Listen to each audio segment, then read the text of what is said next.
another episode of Ignite Your Power, the Kathy Mou Podcast. Welcome back, and I'm so excited to have a special guest today, Fazeena Haniff, a communication and leadership trainer, coach, and speaker. She's here to share powerful insights into the little unknown aspects of communication that we need to be tuning into, especially in today's chaotic world. We'll explore how the information we consume shapes our thoughts, emotions, and even our well-being, as well as how media and public relations play into our subconscious. Most importantly, we'll discuss how you can reclaim your voice, trust your intuition, and communicate in a way that truly empowers you. So let's dive in and say hi to Fazeena. Hi, if you want to say hi to Hey, everyone. Kathy. I'm so excited to be here. We've done a live before, and now we're on the podcast. So we had a great conversation then. I know it's going to be the same today. Yeah, I'm so excited to have you on, and I'm just so glad I reached out to you. And it's been so synchronistic lately of your content. Like literally, so the first time I just did my speaking gig, right? And then you're like, dude, I'm doing a reel that's gonna get posted tonight. Like you need to see why you're so afraid of speaking in public. And then it hit it, like it was on point. And then what something we were talking about something, and then you're like, dude, I just posted about that. It was like it's been so synchronistic. So I Those are know, the signs. yeah, I love it Yeah. so much. And the thing is, communication is so important. And what we're going to talk about today is super important and why it's so relevant. But let's first off with, can you share your journey and what led you to become a conscious communicator? Like what truly inspired you to help people reconnect with their voice and why is it so important? Yeah. Let's rewind even a little further. I've always been passionate about communication. It's something I've loved. I love connecting with people ever since I was a child. And I could, like have conversations with adults that were like decades older than me, very easily. And I guess I kind of thought I was weird for that. But this passion really was something that when I went to school, I was like, hey, like, do people have careers in communication? And they do, right? So when I was like 14, I was like, I'm going to have a career in public relations. I didn't even know what public relations really was. I think I started off wanting to be a journalist, and then I was like, no, I don't want to do that. I'm going to be in public relations instead. And that's where it started. And, I got my degree in communication. So I studied communications for years now. It's been over 20 years that, I like left school and I've been working. And I was in the public sector for quite some time. I did some private sector work as well. And then in 2015, I left my job because it just felt like I needed to. And when you talk about synchronicities, it was really like pushing me out of the door of you don't need to be here anymore. It's time to do something else. And then I didn't go back to work for an employer again. I started my own business in 2016. And it was really all about adding this other dimension to communication that I didn't see a lot of people talking about. I don't think I saw anybody talking about, right? So, public relations for me is what I call the dressing. It's all of the scripting, it's the rehearsal, it's the presentations, it's the practice. But then there's this whole aspect of what's happening behind the scenes for each person. Like, why do people struggle with confidence? Why do they struggle with being seen in a presentation? Why don't they speak up and share their ideas in a meeting? Why do they have a hard time talking to authority? And all of that just, that questioning and that inquiry turned into this holistic way of looking at communication, a holistic way of teaching communication and coaching communication. And it really is about bringing the unconscious conscious so people can understand like the mindset challenges they have with communication, why they might practice so much. And even though they've got it like down pat when they stand in front of in the room, at the front of a room and they speak, all of a sudden they forget everything, Yeah. or things don't come out the way they expected them to. So yeah, it's just the conscious aspect was all about helping people to figure out what their root specific challenges are so that we can clear all that stuff up and help them to align like holistically. So what's going on, conscious and unconscious, and with their words and body language is all aligned. Wow, I love that. You even asking all those why questions and every one you said hit me in like my soul. I was like, oh, those are good questions. Like, like why are you so uncomfortable like speaking up and then like about confidence. Like, and I feel that in our society we're taught to do those opposite, like to not be seen, or I grew up to be not be seen. I'm a Chinese American, so usually we're casted as like the good minority citizens who just does their work and just is quiet. So like I literally took that on. And so yeah, subconsciously knowing all these things and why getting to know yourself is so important. And I love how you do this. Like you coach people, you do this to help people overcome just speaking. And the thing is, you never really think about how important communication is, though. Like, no one really talks about it. Like, you're correct. And it's almost been 10 years for you. Next year will be a decade of yeah, your business. Yeah. Exciting. That's amazing. Yeah, it's like it's been a like I feel like I've lived 2 decades in those 10 years though, but that's another story for another day. But that's the thing. Like we need communication everywhere, right? Yeah. Like you go to the gas station, you need to communicate, right? And it's Mhm. it's like it everywhere you go, you need to be able to communicate. It's not just a professional thing. We need to do it at home. We need to do it at work. We need to do it at the supermarket. We need to do it in our business. We need to do it in our community.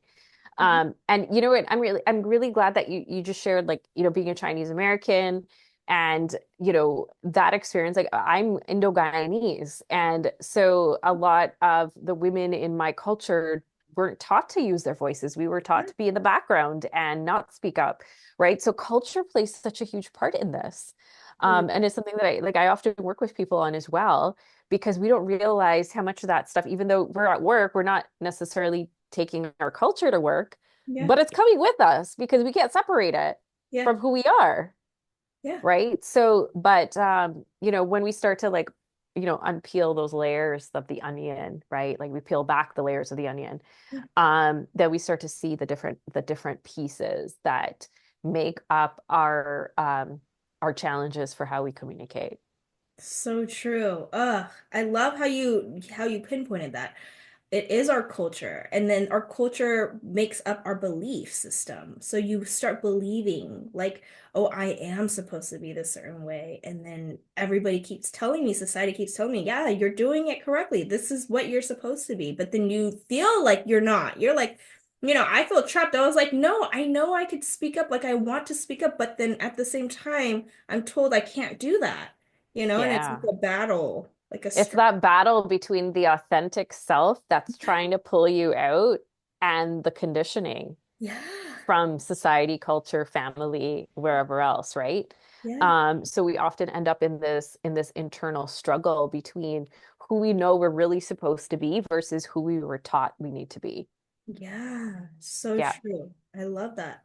So many people struggle, like we said, expressing themselves authentically. Was there a pivotal moment in your life that made you realize the power of conscious communication?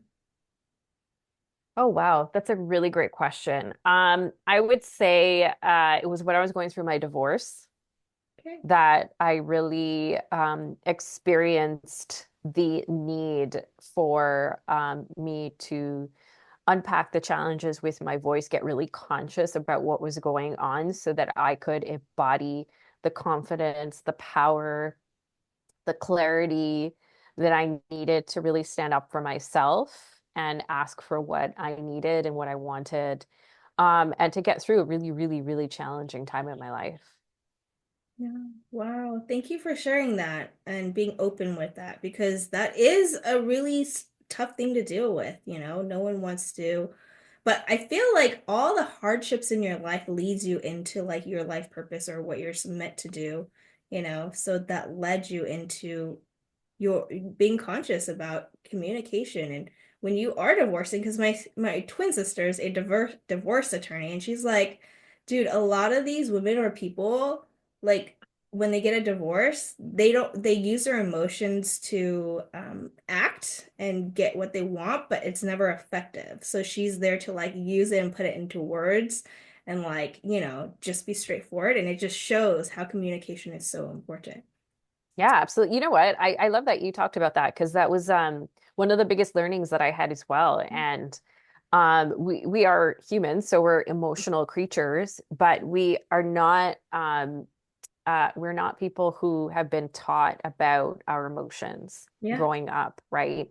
At least my generation didn't. I think the generations now or the younger generations now are learning from our generation who Yeah. have learned it sort of the hard way, right? Yeah. Um, but our emotions are always playing a part in how we communicate, Yeah. right? And we don't realize that when we have a feeling, it creates a sensation in our body, and that sensation in our body can have an impact on how we communicate.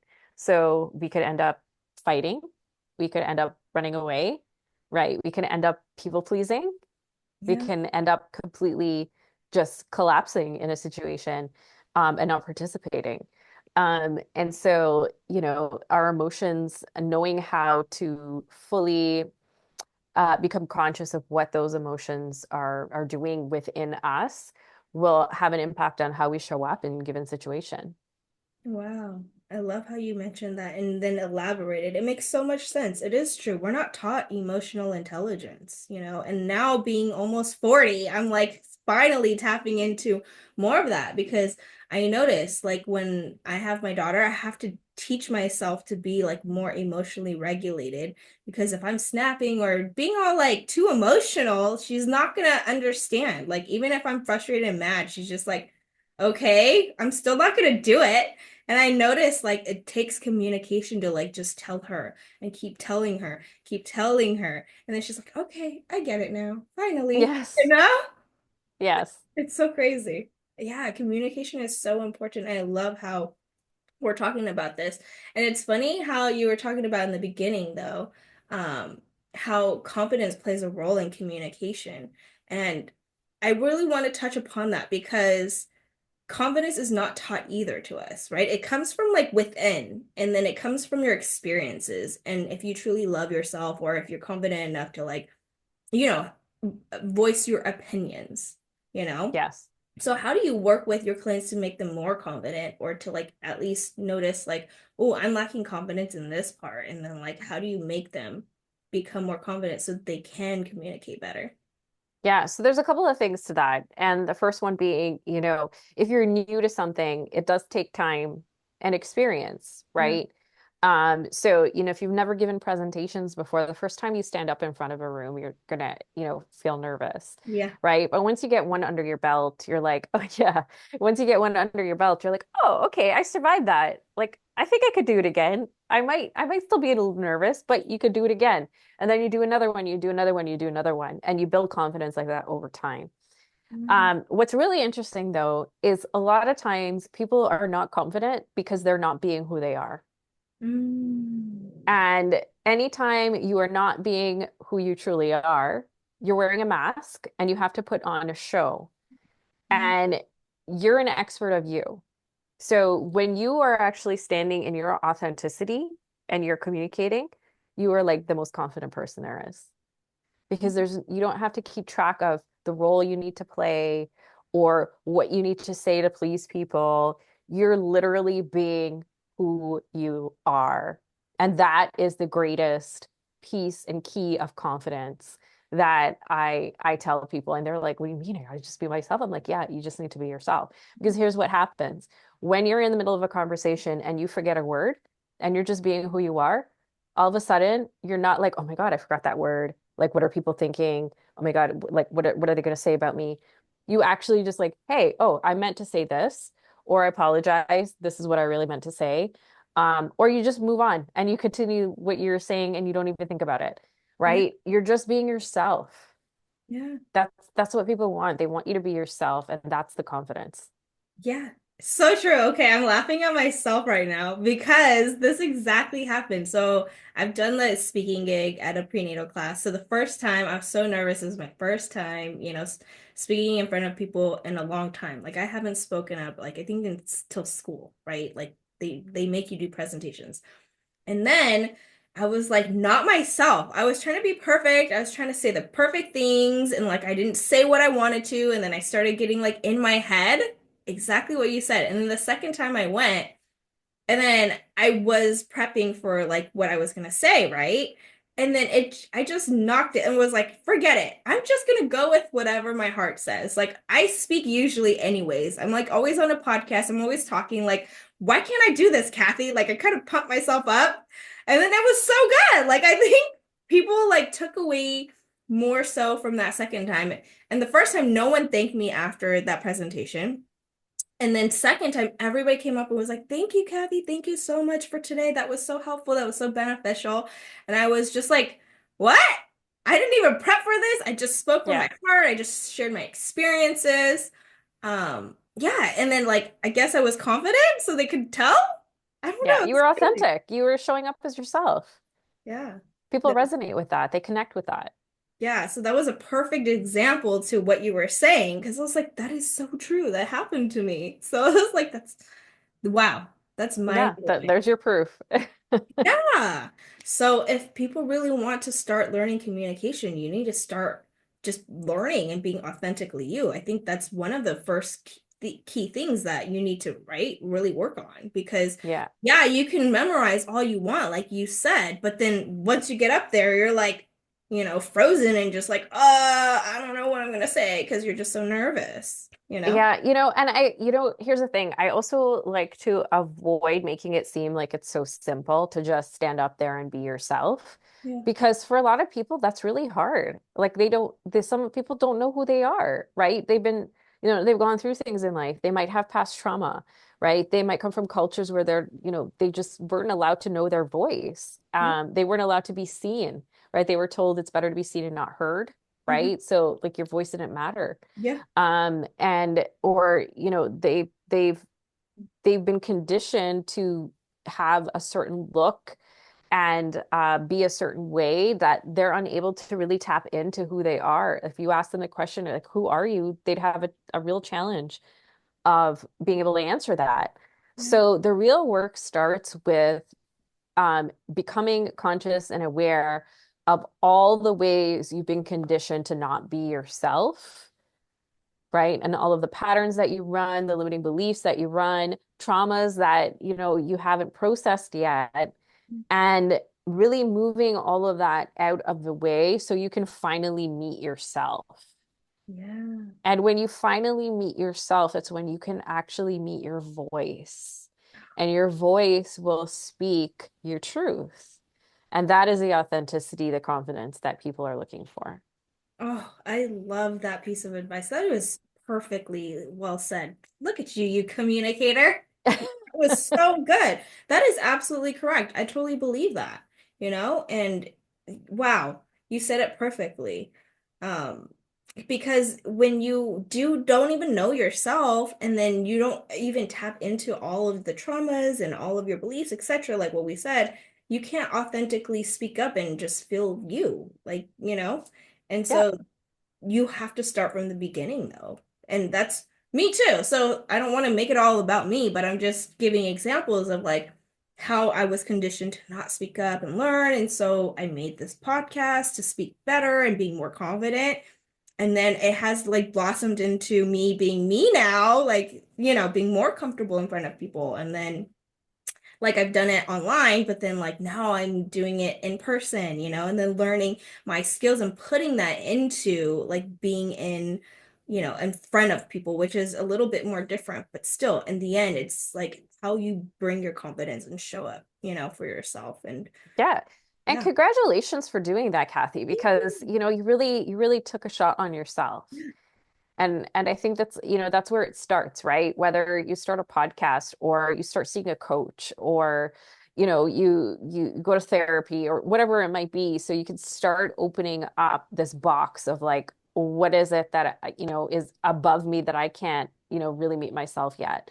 And so you've put yourself out there and you're doing this podcast and it's given you the opportunity to really use your voice, to Yeah. connect with other people, to share value with others. And now you're doing it in person, Yeah. right? So it started with like a small step, Yeah. right? Of you saying, I want, I want to meet me. I want to speak my voice. I want to speak my truth. I want to help other people.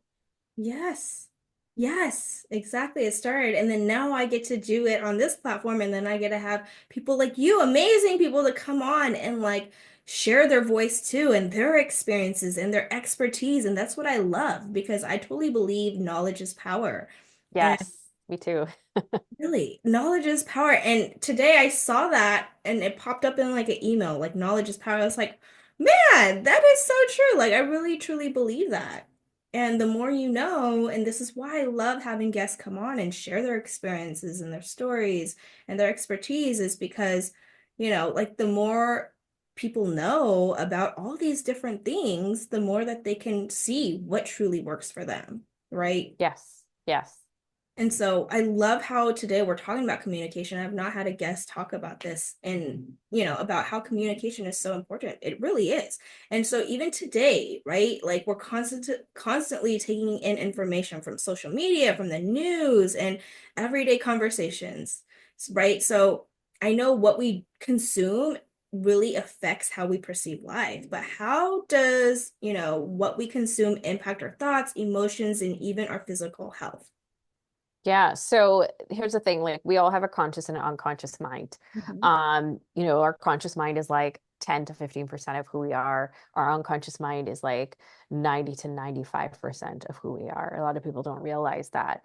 But what's happening is like all of the information that we take in, right? Like you read something on the news or you see something, that's your conscious mind seeing it, but your unconscious mind starts to do something with it. And so, the information we take in goes into our unconscious mind, starts to interact with our belief system, with our past experiences, with traumas we may have experienced, our cultural beliefs, our societal beliefs, our family patterns and experiences. And that creates emotion for us. You might think, you we often have these experiences where we'll start watching the news and then all of a sudden you don't feel good, Yeah. right? I think everybody's had that experience, especially these days, because the news is just very chaotic and very conflict ridden. And this isn't just about like, yes, the things that we're seeing are, not positive in any way, right? They're also interacting with our unconscious body. Mm. And this is why, people will say, like, don't fall asleep to the news or don't fall asleep to like a horror movie because what's happening is our unconscious mind is being programmed by the things that we are constantly hearing and taking in. Mm. And it has an impact on our mood, it has an impact on our energy, it has an impact on our emotional self. And all of those things have an impact on how we show up then. Yeah. So, if you're watching the news and you're getting irritated, it's probably a good idea to maybe take a step back. Yeah. If you're scrolling on social media and all you're seeing is negative things, it's probably a good idea to take a step back, right? Yeah. If you start looking at positive things, what happens? You start to feel good, Yeah. right? It's not just a conscious thing, it's an unconscious thing as well. So true. And then being Yes. aware of that, though, being aware of what you're consuming is so important. That's another Yes. piece. And that's what you said, like, oh, you're starting to feel your feelings of negativity, or is it positive? Like, really understand how it's showing up for you emotionally and then deal with it. you know? Yes. So I literally don't watch the news anymore. I know it gives me a negative effect. Like I literally get so like energetically negative. Like I just yeah, become more depressed, I guess, because you're just like, oh, this is so sad. Like, oh, all these things is you just feel so overwhelmed and you just feel like you're in fear, right? Yes. Yeah.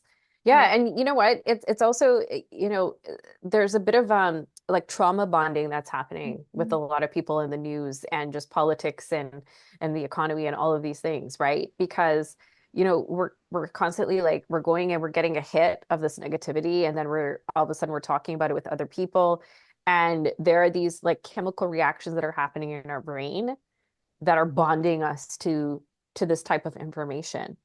So it's, it's not just like, oh, okay, I'm just watching the news and this is what's happening and I don't feel good about it. It's like an actual biological response that's happening.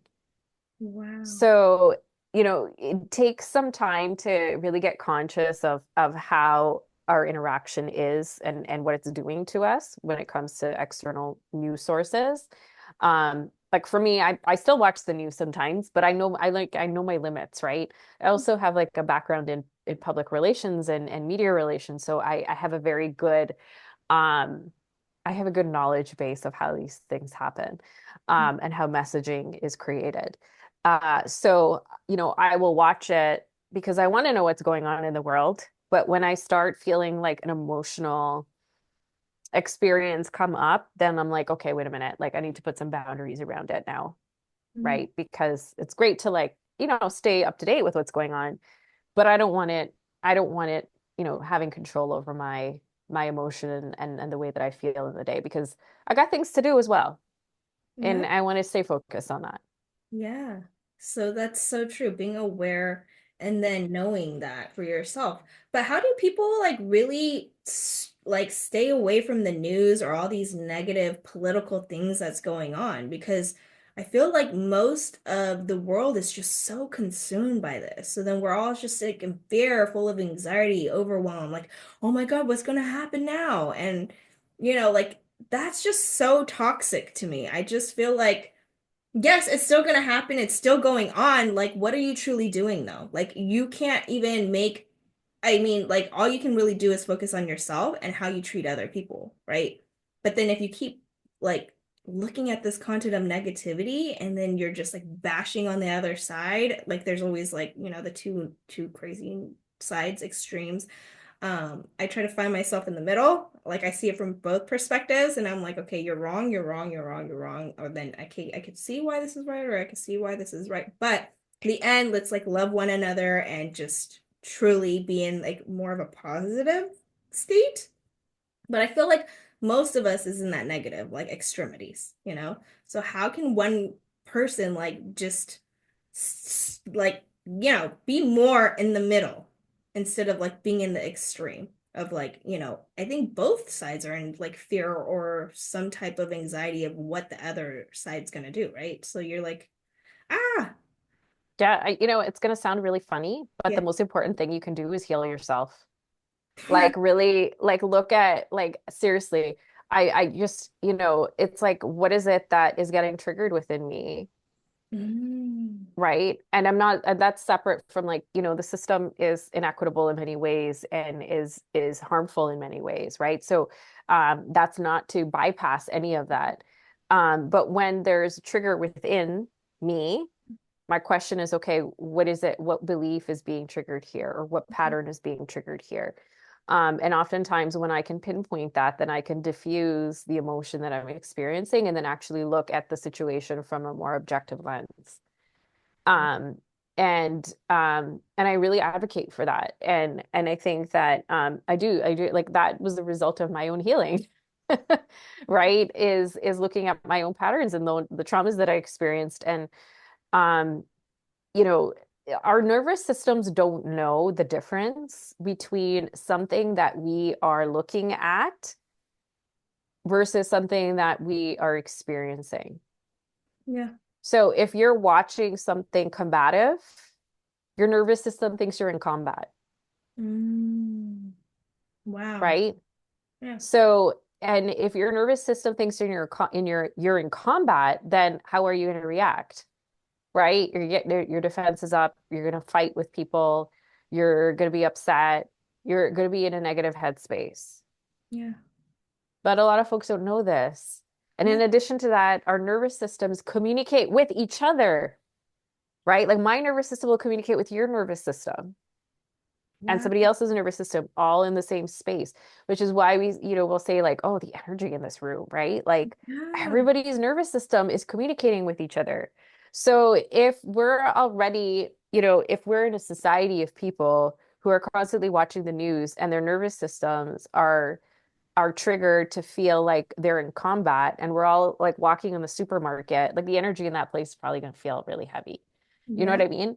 Yeah. And we see this in different experiences in life, like when, the shutdowns happened in 2020, Hmm. right? The energy was really palpable. People could feel that, right? It's not a woo-woo type of thing. It's actually like our nervous systems are communicating with each other. We're all living in fear right now.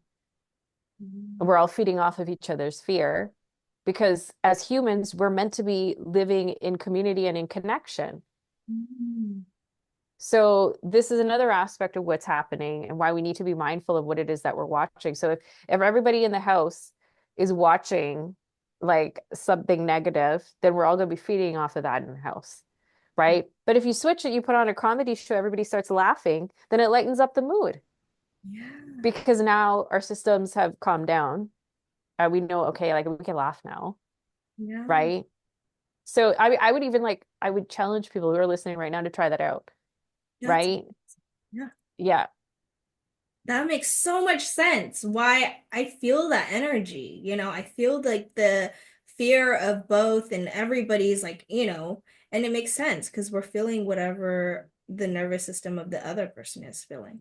So Wow. this is why I spoke at an event in January, and it was all about like managing a crisis in your business. So Mhm. if you as a leader, your task is to walk in to your room of employees after a crisis has happened. If you walk in there and you're frazzled and you don't know what's going on, guess what's going to happen? Everybody in the room is going to react the same way. They're going to feel unsafe. They're not going to know what's going on.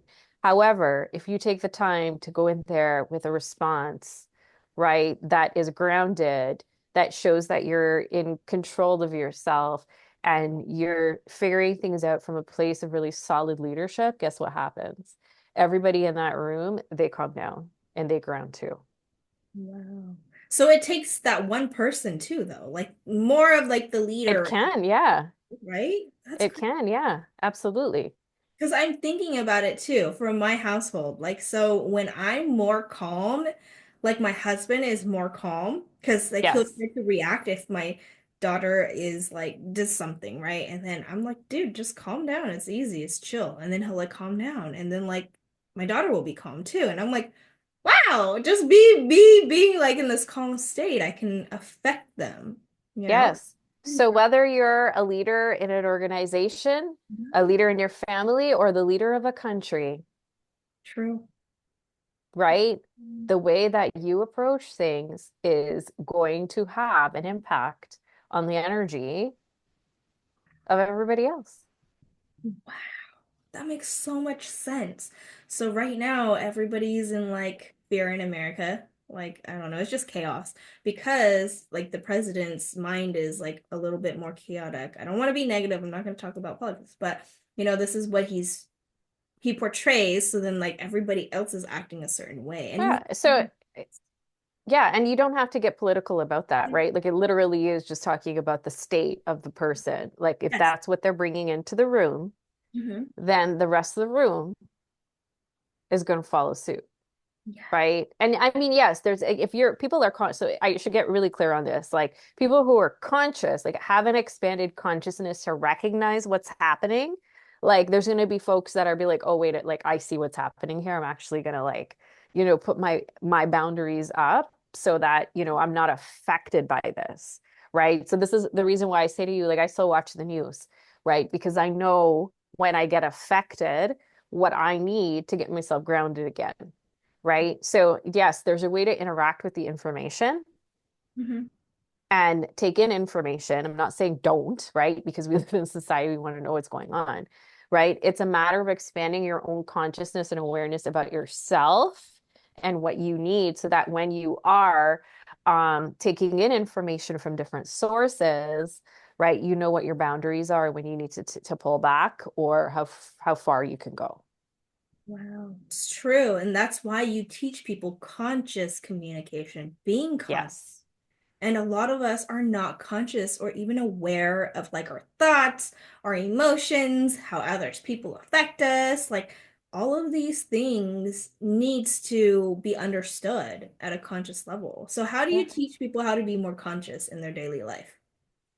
How do I teach them to be more conscious in their daily life? Yeah. Yeah, absolutely. You know what? It's like what you said earlier. It's like knowledge is power, Yeah. right? So if you don't know that you have a conscious and an unconscious mind, and I just shared that with you on this podcast, that alone is teaching you, wait a minute, there's something else going on, right? Because, the goal is never to just like throw information on people, right? Like I just, yes, that's great. Like I could do that, but when it comes to like really expanding someone's awareness and consciousness around communication, it's about dropping little bits and pieces. So we have a conscious and unconscious mind. Mhm. Oh, okay. Yeah. Oh, our family patterns impact the way we communicate. Oh my goodness. That's so true. Because when I was a kid, I wasn't allowed to speak Yeah. at these different, in these different scenarios, right? And so it's giving people the information like, look at your belief system. How do you feel about your voice? What were you taught about standing up and talking to authority? Right. I like to ask these questions so people could start answering these things for themselves.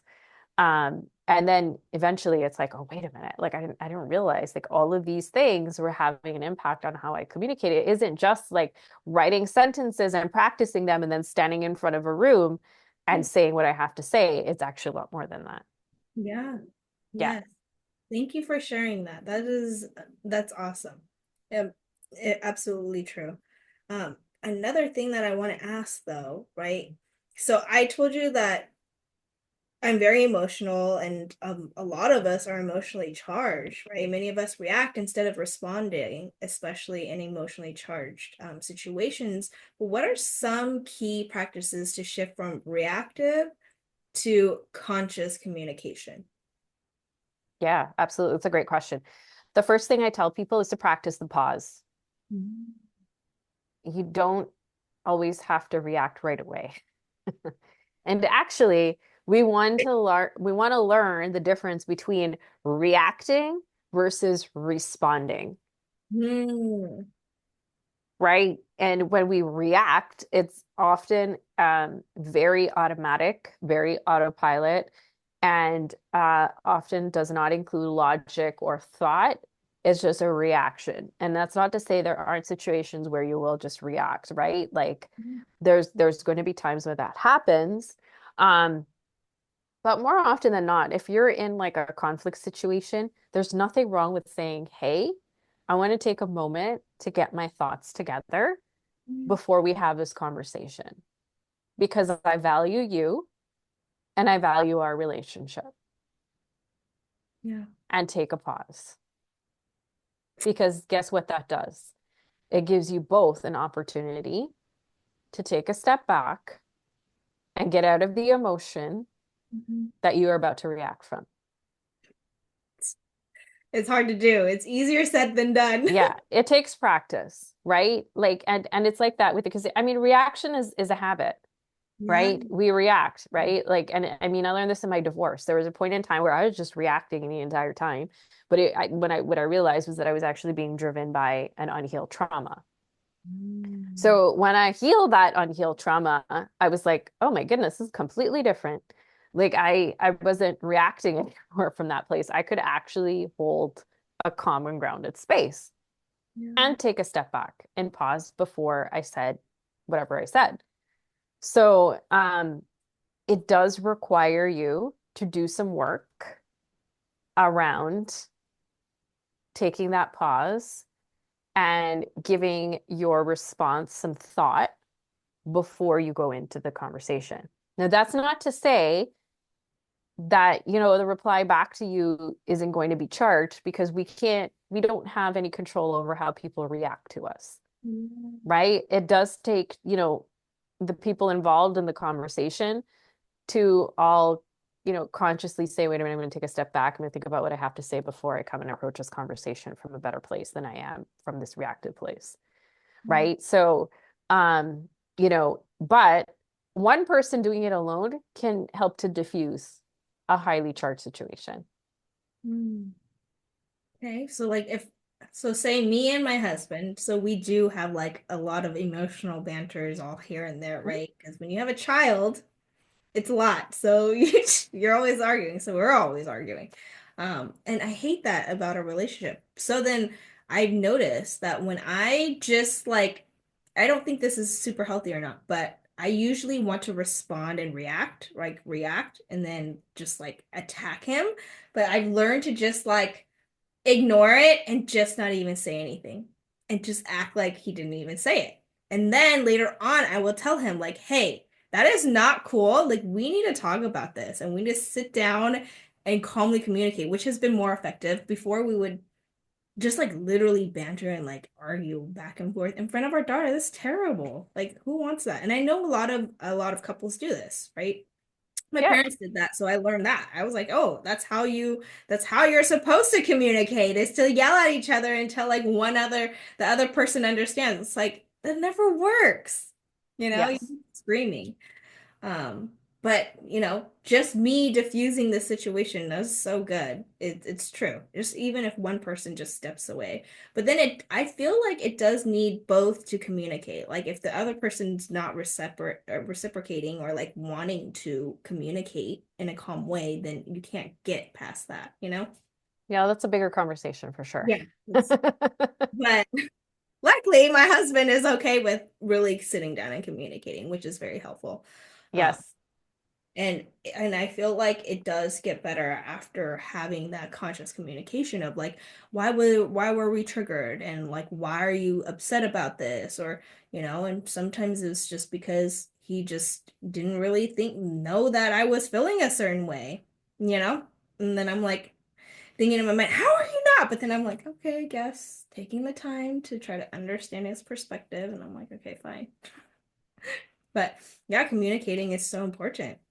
So I love how you said that one person can change that, and it does take consciousness to want to communicate in a certain way.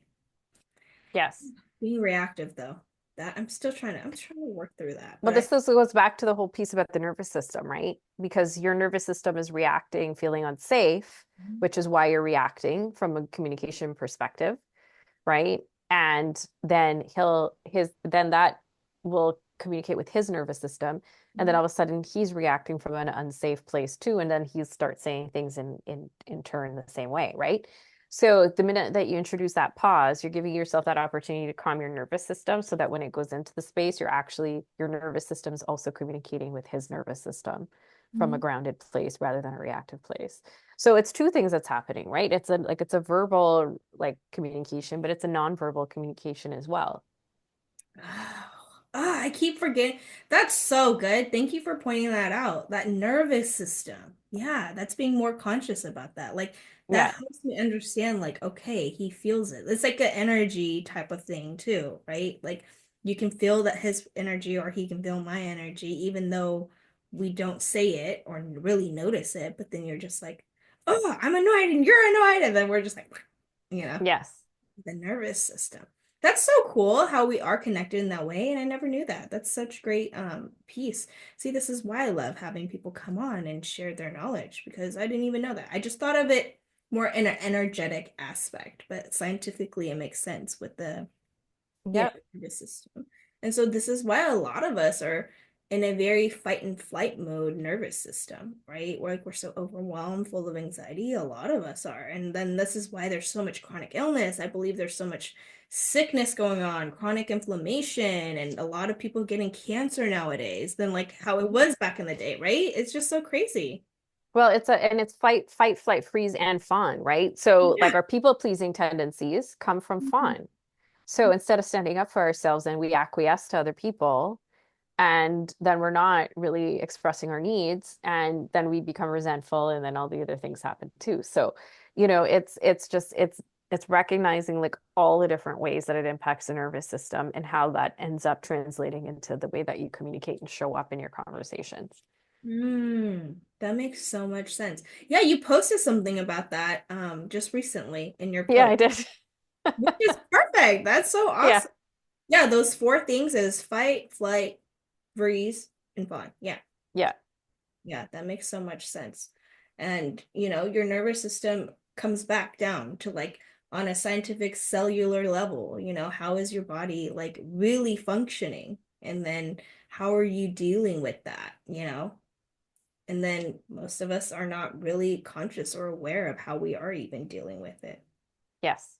This is why you come in and teach us this. It's Yeah. so amazing. So, if listeners take just one thing from this conversation, what would you want it to be? To start being more conscious of how the information you're consuming is impacting your energy and your mood. And Mm. just start with a quick question of, hey, what's going on here? Mm. I love that. I love that. I've been being more conscious with this for sure, because I started noticing like what I'm consuming is so negative before, then now I'm like focusing on all the positive stuff. And so when I'm focusing on all the positive, like, content that I'm seeing and all this stuff, like I started seeing it change within me with my nervous system, how I show up, how I react. And then I'm seeing like more of the manifestations that I want to come into, which is another conversation. But I'm just saying, like, it all correlates. It all correlates to just that one piece. So thank you for Yeah. sharing that. Well, Last. you know what? I just wanted to say just on that, it's kind of like think of the way that you digest food.